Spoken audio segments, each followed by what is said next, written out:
What's up, dude? So we are doing our first official remote podcast recording. You are in a car studio and I Uh, am in a closet studio. Nice. I wondered where you had decided in your own house. Yeah, Well, this is like a little sound studio because it's got all of my clothes around me. So right? hopefully it reduces some echo as best as it can. Yeah. But the coronavirus is allowing a lot of us at our job to work remotely. And I took them up on the opportunity. And I think you get to do it, what, later this Ne- week or next week? Next week. Yeah. Next week. So my department, it's like, so the way that we're set up, like you're in IT and all of IT is one department. I'm in Mhm. finance, but there's like 8 departments in finance. Right. So each department was supposed to try to send 50% of their workforce home each week. And Okay. so next week is my week. Cool. So I Hopefully, don't know. We'll hopefully see it how that works goes. well for you. I know Yeah. you've done work from home before, so it shouldn't be a problem for you. Right. I, on the other hand, for whatever reason, my old MacBook did not like the remote access. And I think a lot of it had to do with I was using the web version because the downloadable desktop version on would not work on Mac OS Catalina. And I just Oh, think okay. it just made that processor run like crazy. So I went out and bought a super cheap Windows computer that seems to be functioning really well this morning.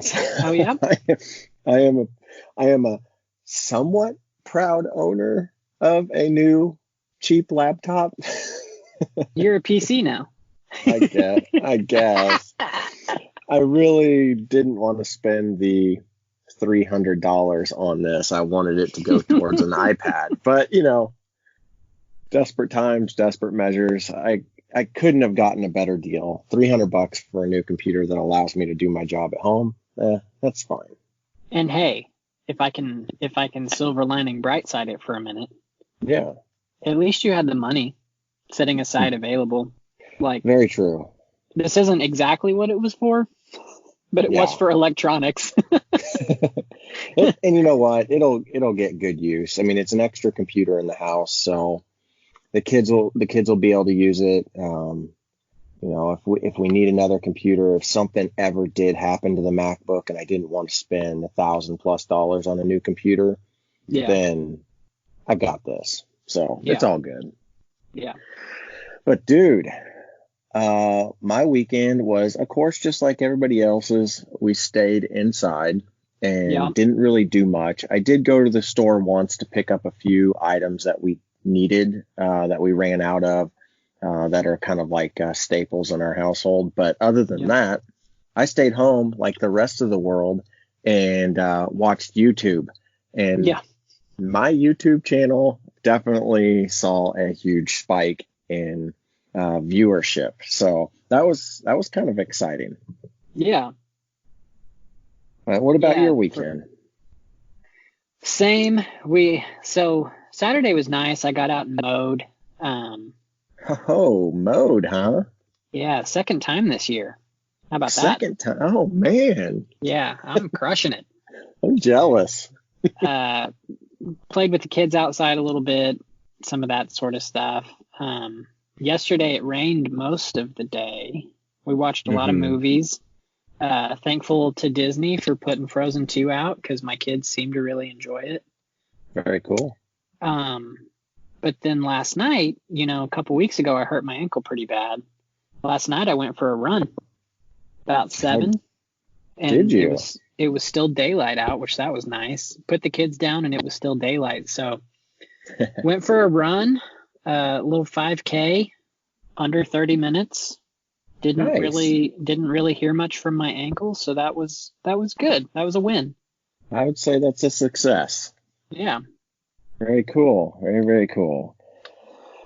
Well, I know you had a few topics that you wanted to talk about. The ones that I want to talk about, the new iPads and kind of what the differences are between the 2018 models and the 2020 models and their new keyboard, and then also a little bit about the new MacBook Air. What do you got? Okay. I have some stuff to echo what you said about Universal releasing some new movies and that sort of stuff to rentals, and some payroll company small business stuff. Cool. Yeah. I say we talk about it. Let's do it. All right.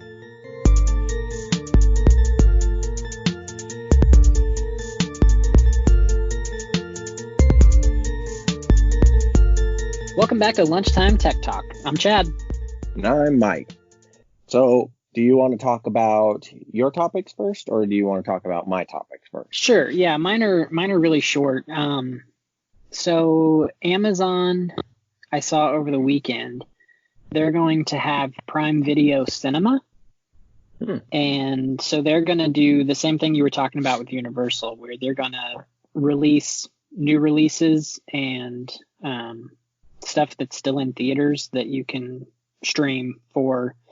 It said rent or buy, but I think it probably depends on the movie. Right. But like The Invisible Man, which hasn't been out for very long, it was on there. Several other things, but I just think it's interesting. I mean, the world's been going digital anyway.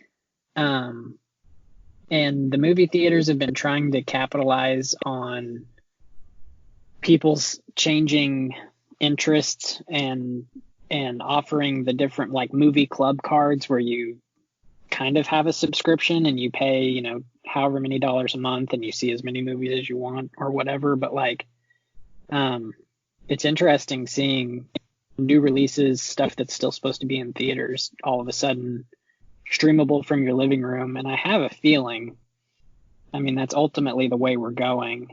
But I know right now, like to be eligible for Oscars and stuff, your movie has to have been in a theater, at least one theater. Mm-hmm. And so some of the Netflix original stuff, like they'll do a limited run for like 2 weeks in some theater in LA, and that makes them eligible. Even though it wasn't a wide release, like it was still in a theater. And so it'll be interesting to see if the Oscars change some of their rules around on what constitutes a movie and some of that sort of stuff.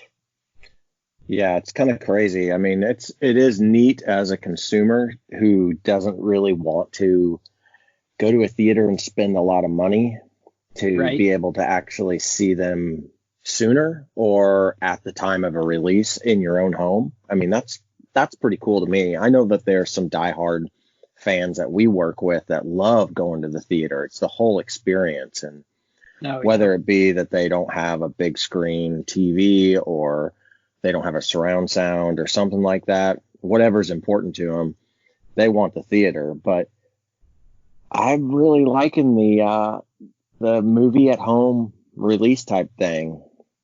I don't know. What do you think? Yeah, I'm here for it. I mean, my wife and I, for as long as we've been, my wife and I have been like, hey, that movie looks pretty good. Is it worth seeing in the theater, or is it worth, used to be $1 when it comes out on Redbox, and now it's like $1.50 something, and we're like, yeah, it's not even worth $1.50 something. If it comes out on Netflix, we'll watch it, and if it doesn't, we'll just never see it. That's exactly how I am. Now we have Netflix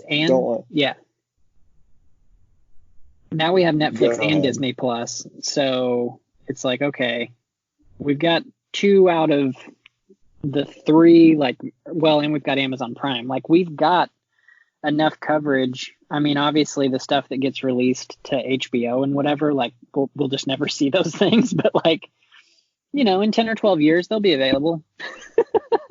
Yeah. I totally agree. I'm on that same thing. It's like spending even like $5 or $6 on, say, like a rental is really hard unless my whole family is watching it. I'm like, I just can't do it for myself. But if my wife and my kids and we're watching a movie and having like a pizza night, $6 I can do it. But Yeah. any more than that, it hurts a little. But I could see a lot of people who go to the theater a lot being willing to like spend, say, like $20 on a brand new release that hasn't even been in the theaters yet, just to watch it. But yeah, I think that the digital forefront is changing, and the landscape is going to be totally different in the next year for the movies. It's going to be weird, but going to be kind of cool, but weird to some people. Sad for the movie theaters because they're going to struggle really bad unless they do something like what the Alamo Drafthouse does, where they have those comfy seats and they bring you food and it's a whole experience. For sure. Yeah. So what was your other topic? Other topic, I thought I had an email. I guess I don't. My other topic, though, is sort of around the coronavirus. Congress either mandated or is going to mandate that small businesses, and they've made that cutoff 500 or fewer employees, are going to in some way have to keep paying their employees during all of this. And so I saw that 3 of the large like payroll firms that do payroll processing for small businesses, they're kind of trying to do something pretty cool. So it was Paychex, Intuit, and then a third company that I hadn't heard of. So like if you're a small business, you use Intuit to process your payroll. You put in how many hours and all that stuff for your employees, and then they are the ones who actually send out the checks, and then they bill you for the amount that payroll was, right? Mm-hmm. They process all the taxes and all of that stuff. So what they're trying to get Congress to do is you as a small business owner keep putting in the hours and filling all that stuff out each week, and then Intuit and these other 2 companies will pay your employees just like always. But instead of billing you for what the total of payroll was that week, because Congress is going to try to bail out some of these small businesses, I think they're going to let you run a balance for some period of time. And then when Congress does actually start issuing funds, they'll just pay these 3 large payroll companies. And that way, Congress is only dealing with 3 companies instead of trying to deal with every small business in America that's affected by this. It would way cut down on paperwork, and like it makes a lot of sense to me. Yeah, for sure. Because then that's business as usual. Except that the bills going to a different place, basically. Yeah, it's gonna be crazy. I mean, I really hope that they figure something out, because I feel so bad for all these small businesses. I mean, if you have 500 employees, or say even 250 employees, to me that feels pretty big, but that's still classified as small. But I know so many people that have businesses that have under 5 or under 10 employees, and man, my heart goes out to them, because that's just it's got to be almost terrifying to know that your whole business could just fold under. I really hope. I'm usually not a big proponent of, government getting too involved in a lot of people's business, but this is all unfortunate events, and a lot of it is government mandated. So definitely there has to be something done for these people that have these small businesses. And these 3 companies, if they step up and they do this, it could potentially, like you said, make the whole process a lot easier. Yeah. And so that's another story on another podcast for tech doing something good. Yeah, very cool. Yeah. Nice. I like that. So what'd you have to talk about with Apple? Well, Apple, as we know, they released some new products. I want to talk about basically 2 of them. One is the new iPad Pros. They They got a little bit of an update, and I wanted to kind of go over the differences between the 2018 and the brand new 2020 versions that'll be available on the 24th. So whenever this podcast is released, they'll already be out for you to be able to purchase. The outside of them, the only difference that you will be able to physically see is the camera. The brand new ones, the 2020s, have a dual camera system. So you get the standard lens and then you get the wide angle lens. Kind of Have like they not ever had that before? No, it was just the standard lens. So it's similar to like what the iPhone is, the iPhone 11 is, not the Pro, but the 11. Yeah. And but something a little different, which is really cool. They are putting a LiDAR sensor on the back. So they are that. Yeah, they're digging in deep with this augmented reality, the AR stuff. So it makes sense, right? Like whenever you do augmented reality on your phone, it's this tiny little window that you're looking through, but on an iPad, it's a huge immersive window. So it does make sense. And if you have for example, if you have like an interior design business and you carry around an iPad to kind of show people where you would put stuff, you could really just show them exactly like what furniture would look like in their room, and they could hold up this iPad and really get an idea of what it's gonna feel like and look like. And with the LiDAR, it gets more information about the environment that it's looking at. So that should be pretty cool.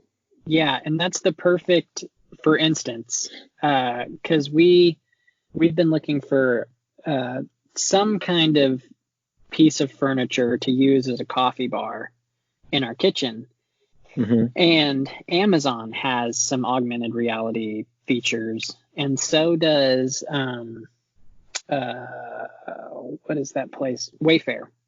And so I was actually using that a little bit the other day, and it's not super smooth, it's not super seamless, but it works. Like you can see it sitting there on the wall, next to the wall or whatever.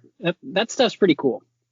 Definitely. I think it's going to be a game changer in several years. I think you're going to start seeing it, and it's going to be one of those things that, Apple is slowly rolling out all this stuff for augmented reality. And by the time they release something that is like really, truly game changing, whether it be like the Apple glasses or whatever they're going to release, they'll have all this stuff already put into development and already out there for everybody to use. So it's going to be full-fledged for people to really take advantage of augmented reality, and this is just one additional step into it. But moving on, the screen and everything is the exact same. So if you're looking between 2018 and a 2020 version, the resolution and the screens, they're the same. It's the exact same thing. The memory, the only thing that is different, the 2020s, they don't offer a 64 gig. They start you out at 128 for the same price that you would have paid for a 64 gig 2018. So that's nice. They bump up the memory. Yeah. I still agree with a lot of tech enthusiasts out there that Apple's memory is way overpriced. They value their memory at a very high dollar amount, but it's just, that's the game. So we just kind of have to go along with it. They did come out with a new processor. They're still using the A12, but they're not using the A12X. They came out with this new one called the A12Z. We don't really know a lot about it. We just know that it's supposed to be quite a bit faster. We're not sure if they adjusted how the cores work, because both the processors are 8-core. On the A12X, which was in the 2018 model, you would get 8 cores. 4 of those cores would be for speed and high intensity stuff, and the other 4 were used for efficiency. So it could really balance out the battery life and the performance of the machine. We don't know yet if they've changed that structure in the A12Z. We'll find out whenever they come out on the 24th and people start doing benchmark tests on them. Already talked about the cameras. whenever you're using the camera, the 2018 could do 4K at 30 frames and 60 frames. The 2020 can do 4K at 24 frames, 30 frames, or 60 frames. Some people like to shoot in 24 frames versus 30 frames per second, but it's just kind of a preference. But it's nice to have the additional option there. What do you shoot in? A mix. It just depends on what I'm doing. I would say on my GoPro, I'm 90% in 24 frames. I've been shooting a little bit more in 60 frames per second on my iPhone just to see if it helps a little bit whenever it comes to the clarity of the video. Yeah. That's yet to be determined for me. Most of the ASMR channels that I watch shoot in 60, which makes sense because they're like touching your face or whatever. Like you don't want it to look glitchy or whatever. Yeah, exactly. Yeah, you're definitely going to get a smoother look with 60 frames. Some people call it like a soap opera type look because it's so many frames per second. But the nice thing is if you shoot in 60, you can always drop down to 30. So, okay. Yeah, I mean, it does take up a lot more space though. That's the other thing. So you use a lot more memory whenever you up the frames per second, obviously. Is it double or is it just more? It just seems to be more. I don't think it's necessarily double. And that's at least on the iPhone. And I think it's because the way that Apple actually does their video capture, it's a little bit different. I'm not sure. I've heard that that no matter if you shoot in 30 frames or 60 frames, they're always capturing 60 frames. Where whenever they shoot in 60 frames, they're always keeping the 60 frames. Where you shoot in 30 frames, they're not always keeping all 60 frames that they're getting. They're basically picking and choosing the best ones. Gotcha. So there's a lot of intelligence that goes in behind it. Really the only other difference between the devices themselves, the new iPad, the 2020 version has Wi-Fi 6, which doesn't mean a lot to a lot of people right now, and it probably won't for 3-4 years, because if you're like me, you're not going to upgrade your router until that router breaks or your internet provider gives you another one. If I'm getting fast speed over my Wi-Fi as is, and I'm okay with, I'm not going to go out and buy a Wi-Fi. So exactly, yeah. But the really big news was the keyboard. So for a long time, they've had their little folio keyboard, which is a really nice keyboard. It used butterfly switches, which was controversial in the MacBooks, but not so much in the iPads because they were sealed. So you didn't really have issues with them. But the new keyboards are all using what they call scissor switches, which is what most people are used to typing with on a laptop keyboard anyway. So most like PC computers and old MacBooks all use scissor switch, and that's what makes the key bounce back, where the old ones in the iPads were using butterfly, and same with the MacBooks, they were using butterfly. Well, they've gotten rid of all those and they've switched over to just scissor switch because they found that the reliability is there with those, which is nice because it gives you a little bit more travel. But that's not the biggest news. The biggest news is the Magic Keyboard that you can purchase. This keyboard has... Is that the one we've been talking about? Yeah, it's got the floating hinge. I love that thing. It's so cool looking. I mean, it looks like your iPad is floating there, and you can adjust it in multiple positions instead of just two. The old keyboard, you can only adjust in two. But the bigger thing is this has a trackpad. So this is getting even closer to your iPad working like a MacBook. Well, so yeah, all of the ads I've seen on social media say your next computer isn't a computer. Right. Yeah. And just the demos that I've seen and what some people have talked about on this, it's pretty cool. So you don't have to have this keyboard to use a mouse or a trackpad right now, because Apple has basically released the software that for the iPads, so you can use a trackpad and a mouse. This keyboard just has one built in, so it's kind of a nice feature to have all of it all in one. Right. And it'll give you a little bit more precision control.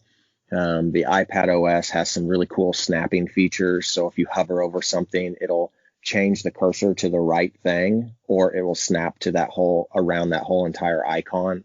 So it kind of is a blend between a typing regular laptop and a touchscreen type device. Kind of a neat interface. Yeah. And I saw a video of the cursor, and I don't know if this is a cursor option or just the way it is now, but like the cursor itself, when it's not on something, like it's not an arrow, it's just like a shadow of a circle, which intuitively sort of makes sense. And like you said, when you get to a word, it snaps around it, or when you get to an app that you want to open, like it snaps around that in the shape that it would be. So it's kind of cool looking visually. Yeah, it's definitely, they did not put that standard computer mouse pointer on there. They used what a lot of people are calling a ghost finger.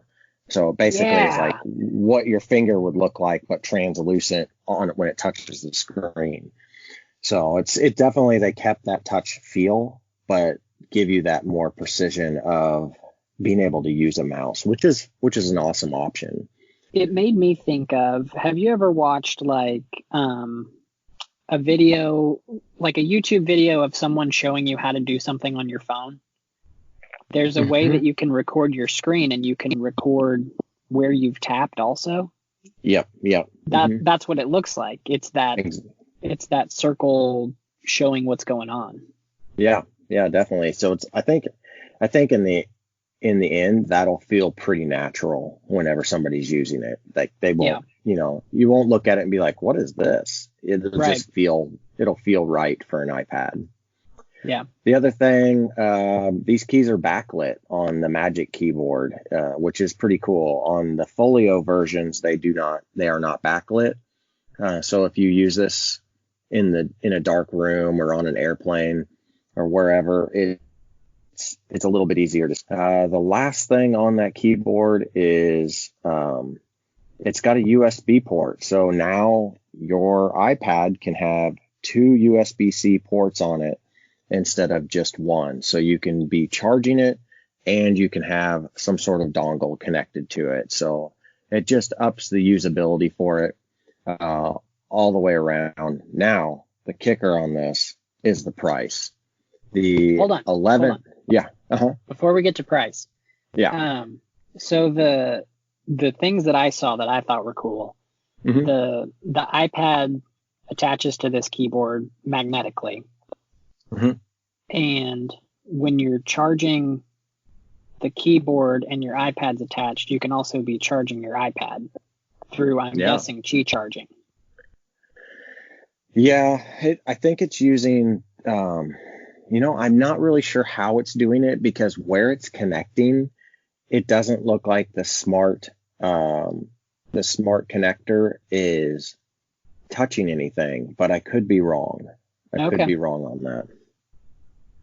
So anyway. So yeah, it's definitely. I think it's going to be cool. I mean, it's tempting for me to look into this whenever I go to purchase one, just because of the functionality of it seems really nice. But the price is, like I was saying, that's kind of the kicker.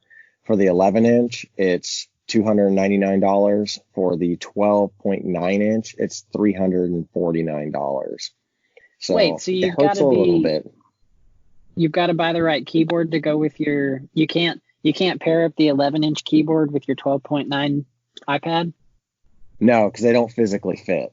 So they fit exactly the size of the iPad itself, because it's actually a case. Sure, right. So it wraps around it to protect it. It's like a folio. So, exactly. So you're getting a case, you're getting an extra USB port, you're getting a nice keyboard and a trackpad. So if you were to go out and buy a nice keyboard and a trackpad, a case for it, and buy some sort of accessory to add an extra USB-C port, you're probably going to be getting close to $250. I don't know. Maybe not. It just depends on what quality you buy. Right. But it's pretty cool. And last thing I saw before we started recording this podcast, and I am super stoked about this because I am torn between which one I want to get, the 2018 or the 2020. Because I could buy a 2018 used for fairly inexpensive. You can use this new keyboard on the 2018s. Oh, nice. That is what I've heard. Now, nobody has tested it because this keyboard doesn't come out until May. The iPad on the 24th of March, but the keyboard does not release until May. So I will be very excited to see if this keyboard actually does truly work with the 2018s, just because that opens up an option. I don't feel like I'm pressured to buy a 2020 if I want to save a little bit of money. Right, and you can still get the super fancy, nice keyboard. Yeah, for sure. So real quick, cool.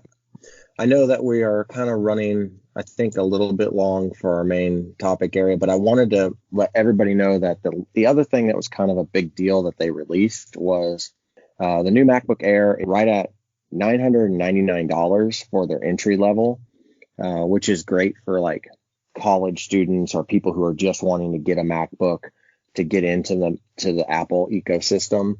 But the big deal with this is essentially they got rid of the butterfly keyboard. So the one thing that everybody was hesitant about on buying any MacBook was the stinking keyboard that's been troubling them for 3 to 4 years now. But they finally replaced it, and it's got the same keyboard that we just talked about on the iPad. It's also got the same keyboard that the new MacBook 16-inch came out with, which is the backlit Magic keyboard. Nice. So it's a pretty good deal. I've watched a few videos on people who have used these, and they've been pretty impressed with them. I don't know really all the spec details that they had on their system, but for $1,000 for a student to get into this, to go through 4 years of college, you no longer have to worry about that butterfly keyboard breaking on you because you have a reliable Magic keyboard. So yeah, that's all I had for all my topics. Did you have anything else before we do some crazy tech? Just rolling out to the car to record the pod. I don't know, but today seems kind of odd. Parking lot is empty. You see, this COVID thing has got me crazy. We'll get our tech on, and we won't freak out, giving you the tech talk that you all care about. Giving you this podcast as we hit record, thankful that we've got another 24. We've got to go because the lunch hour's almost done, and if we don't get back, that will be no fun. That's all I got. That was a long one. Nice. Yeah. I had to take a breath whenever you were saying it. Just kept spitting lyrics. So I'll go. You go first. Okay. You go first. Have you heard of Airbar? No. So it's a sensor that you stick on the bottom of a non-touch screen, and they've got 3 different sizes. They've got 13.3, 14.0, and 15.6. But you put this strip at the bottom of your screen, like on your laptop or even on a regular desktop screen, and it reads the screen. And so, like, if you tap somewhere, it turns your non-touch screen into a touch screen by watching where your finger's touching. Oh, wow. Yeah. And so, like, I watched a video on it. They, like, you could pinch zoom and rotate stuff with 2 fingers, or touch and drag, or touch, like, double tap to click or whatever. So it's just like you would think a touch screen would be, but it's on a piece of equipment that didn't initially have a touch screen. So I thought that was pretty cool. Yeah, that definitely is cool. Is it fully released, or? Yeah, it's out. Do you know how much it is? Yes, I do. Starting at $60. Actually, I'm clicking on, I clicked on every screen size. It's $60. Well, that's all I have for this week. Do you have anything else? No, that's all I've got too. Yeah, well, this has hopefully been a successful remote podcast. So this will at least let us continue this as this whole weird Corona thing keeps going, and hopefully it ends soon. But if we ever have to do this in the future, hopefully this works out. But recording in person is definitely my preference. But if it doesn't, if you can't, then you know what? And this works, it'll be great. Yeah, at least we can get something out. Yeah. So do you want to tell them where they can find us? Yeah, you can find us on social media on Facebook and Instagram at Lunchtime Tech Talk. You can find us on Twitter at LunchTimeTechT1. We've got a website, LunchTimeTechTalk.com, where you can browse show notes and listen to past episodes. You can check us out on Patreon, patreon.com/LunchTimeTechTalk. You can find me on, in this order, Twitter, Snapchat, and Instagram at MSUMac. That's MSUMACC. Mike, where you at? I am also on Twitter at run_bike_Mike. I am on almost all the other social medias, but primarily on Instagram, YouTube. You can find me on Zwift, and even on Facebook at Run Bike Mike. So I think that'll do it for us, and we'll see you guys next week. Yeah, and if you're in Springfield, you can find me on these streets running 3 miles at a time. Just stay 6 feet away from me. Okay. See you next week, everybody. All right, guys. We'll see you next week. Bye. Bye.